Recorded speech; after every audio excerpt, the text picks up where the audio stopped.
শেয়ানের লড়াই শেষে কলিঙ্গ যুদ্ধ অমীমাংসিত, 1 পয়েন্ট নিয়ে ফিরছে মোহনবাগান।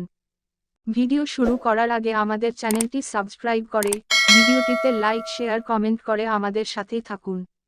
বদলা নেওয়া হলো না, হাতছাড়া হয়ে গেল লিগ টেবিলে শীর্ষস্থান দখলের লড়াইও। সমানে লড়াই করেও ওই ম্যাচে ওড়িশা এফসিকে হারাতে পারল না মোহনবাগান।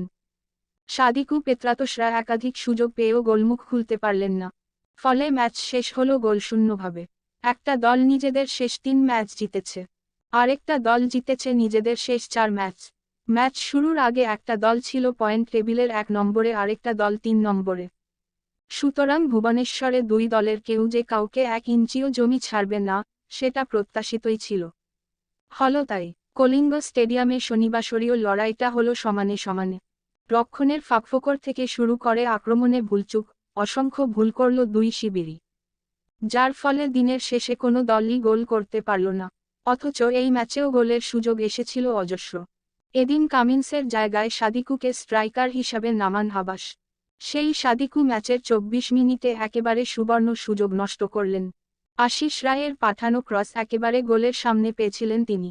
গোলরক্ষক অমরিন্দর সিংকে কাটিয়ে গোলটাই করতে পারলেন না তিনি। আবার ম্যাচের প্রথমার্ধের অতিরিক্ত সময়ে ক্রসবারে বল লাগালেন ওড়িশার মরিসিও।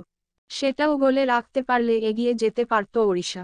ম্যাচের 51 মিনিটে আবারও সহজ সুযোগ মিস করলেন মোহনবাগানের সাদিকু। শেষ দিকে সাদিকুর জায়গায় কামিন্সকে নামান হাবাস। তাকে বেশ চনমনে দেখাচ্ছিল, কিন্তু গোলমুখ খুলতে পারেননি তিনিও। এই ম্যাচ ড্র হওয়ায় আইএসএলের পয়েন্ট টেবিলে শীর্ষস্থান দখলের সুযোগ হারালো সবুজ মেরুন শিবির। আপাতত 15 ম্যাচে 30 পয়েন্ট নিয়ে মোহনবাগান রইল তৃতীয় স্থানে। 16 ম্যাচে 32 পয়েন্ট নিয়ে শীর্ষে ওড়িশা। 15 ম্যাচে 31 পয়েন্ট নিয়ে মুম্বই 2 নম্বরে।